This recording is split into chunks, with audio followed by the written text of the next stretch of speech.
Imagine a small collection of provinces taking on the most powerful empire on Earth and winning.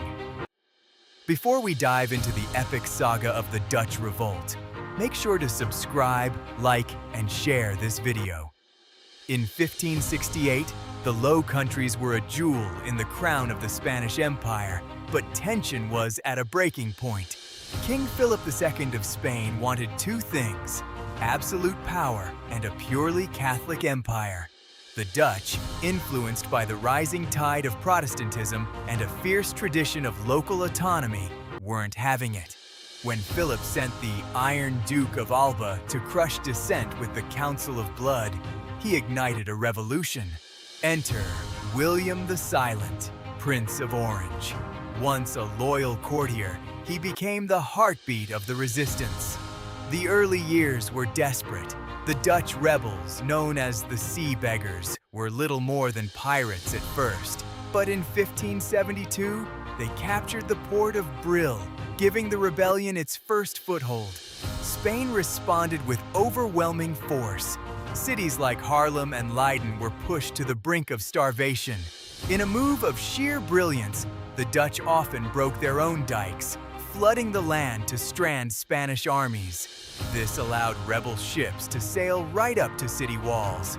By 1581, the northern provinces signed the Act of Abjuration. They essentially declared independence, officially deposing Philip II. This wasn't just a local civil war. It was the First World War of the modern era, spilling into the Atlantic, the Caribbean, and the East Indies. While fighting for their lives at home, the Dutch founded the VOC, creating the world's first stock market. Paradoxically, the golden age of Dutch art and trade happened during this brutal war.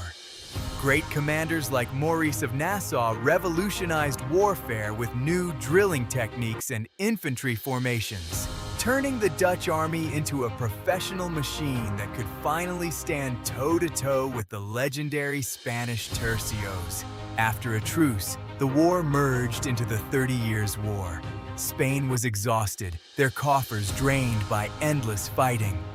Finally, in 1648, the Peace of Münster was signed. Spain officially recognized the Dutch Republic as an independent nation. 80 years of blood, flood, and fire had ended. A new global superpower had been born from the North Sea marshes. The 80 Years' War reminds us that even the mightiest empires have a breaking point. Thanks for watching.